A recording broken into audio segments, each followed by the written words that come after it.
Hey everyone, it's Ben Hardy here, and in today's going to be reviewing a Jeep Grand Cherokee Summit. Before we get in this video, I want to give a huge shout out and thank you to the Carl Malone Dodge Ram here in Heber, Utah for giving me some time with this Grand Cherokee.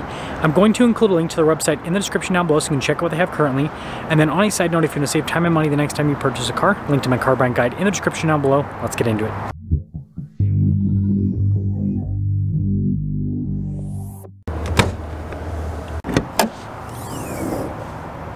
Under the hood, we have a naturally aspirated 3.6-liter V6 that goes through an 8-speed automatic transmission. Fuel economy is 18 around town and then 25 on the highway, with power outputs being about 290 horsepower and then about 260 pound-feet of torque. Now, before we move forward with this review, I do want to mention, if you want to see more videos just like this, then I recommend you subscribe because I post content every single day. So starting with the hood, you guys can see pretty basic with the design flat there in the center and then kind of falls off on either side.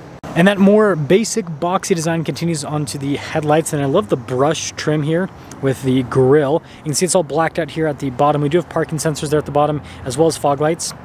And putting it all together, let me know your thoughts on the looks of the Grand Cherokee, but I'm a big fan of the front end. Now around the side here, our tire wheel setup is 265, 50, 20 in the front and over on the rear. And you can see with the wheels, silver there to kind of match the overall theme. And then notice the fender flares are body painted, and then same thing with the trim here along the bottom. Also got some silver trim there. And then even with the Grand Cherokee badge. And I like the silver on top of the door handles there. And then look at the trim that goes around the windows. And taking a few steps back, here is your full side view with the Grand Cherokee L Summit. Now taking a look at the key fob, we have our lock and unlock function. We also have remote start, and then we got the opening for the hatch, and then the Jeep logo there on the back. Now popping into the cargo area here, you guys can see that, yes, we got all the mats back here, but we've got a decent amount of space behind the third row. If you need more space though, you have these controls that will raise and lower the third row. The second row you can only lower it down, and then we also have a 12 volt right next to that. And then when you're all done, just press that button, and that will lower the hatch right back down.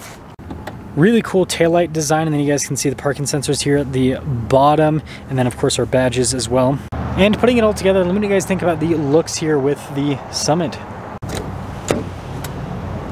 Now taking a look at the door panel, you can see we've got sunshades here for the rear passengers, soft touch here at the top, you got some wood trim down below, and you can see the kind of like quilted design with all the stitching.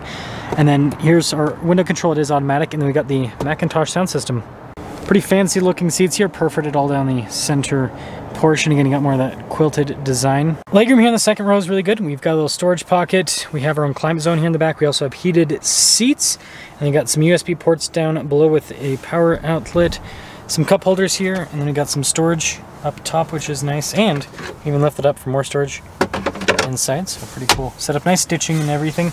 And then look at the third row seats. They're actually just as nice as the second row seats here, even at the bottom portion there. And they actually do get a little bit of padding there on the side and some USBs. In terms of space, I've been in the back seat of that of the Grand Cherokee L many times. You can fit adults back there, but it's best for kids. Now taking a look at the front door panel, we've got soft touch here at the top, and you can see the wood trim down below with the silver trim here, and then again with all of our stitching and all that. All of our window controls are automatic. We got our mirror adjustments here. The mirrors do power fold in. We also have our memory seat function, massage seat function, and then blind spot monitoring with the mirrors. And then taking a look at the front seat, again perforated all down the center portion. Got some nice stitching design here on the side. All of our power adjustments there on the side as well. And then our parking brake here with our light control, notice the fog light as well. And then the steering wheel is power adjustable.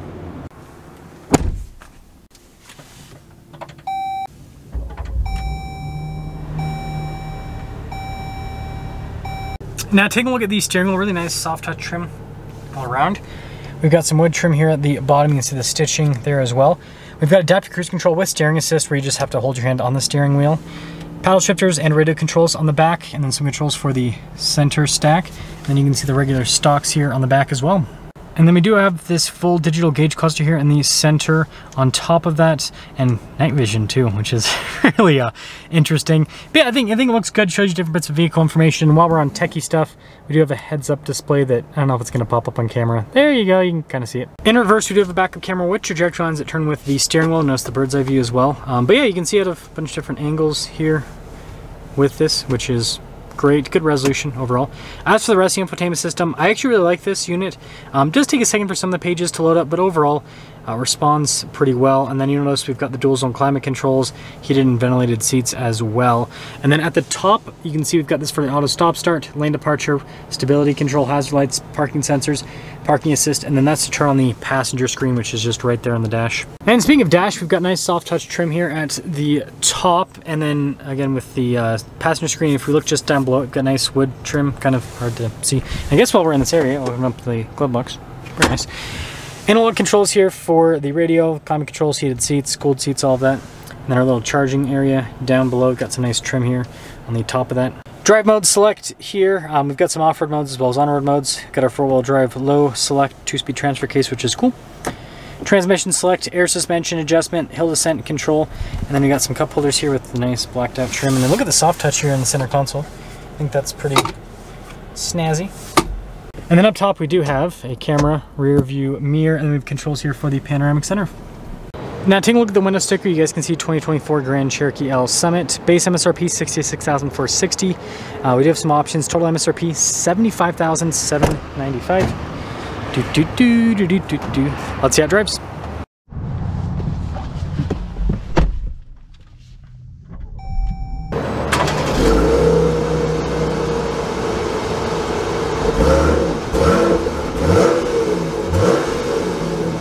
Well, let's talk about visibility before we set off. Here's visibility over the hood, both the mirrors. Do a blind spot monitoring for the rest of the rear.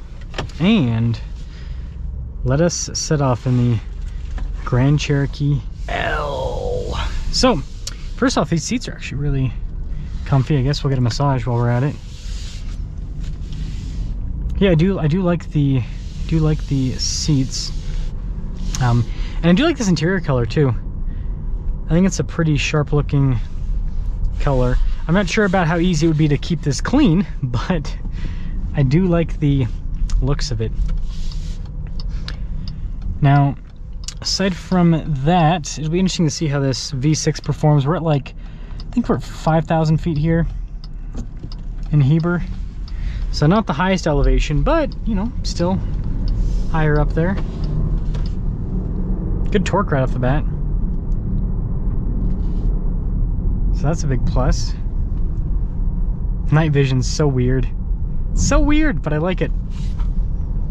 Yeah, ride quality's pretty comfortable.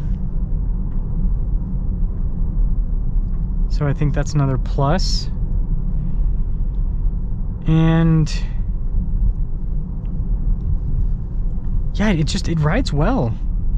So I think they've done a good job with the, I guess, the luxury side of things. I mean, again, I'm getting a massage right now. And like I said earlier, these seats they're comfortable. They did a good job with the cushioning and everything with the seats. Yeah, seems like decent torque. Guess we'll pop into the sport mode. It's so funny to see the Grand Cherokee icon pop up in the middle of the night vision. Such a weird image. So we will get an acceleration up here on this little road right here. This random Subaru decided to just like cut me off. I don't know why, but I had to obviously slow down. So we'll get an acceleration here with the V6. I mean, I wouldn't call it fast, but I mean, it does decent for being at, you know, a little bit of a higher elevation. Also, are we not going to be able to get through here? Maybe I'll sneak through the other. Nope. I think we're stuck. Actually, we might be skinny enough. Let's use our 360 camera system here. Surround view camera. Let's try not to scrape the $75,000 Grand Cherokee on anything. Yeah, that wasn't as bad as I thought it would be. Anyways, so to cap things off with the Summit, I think it's really nice.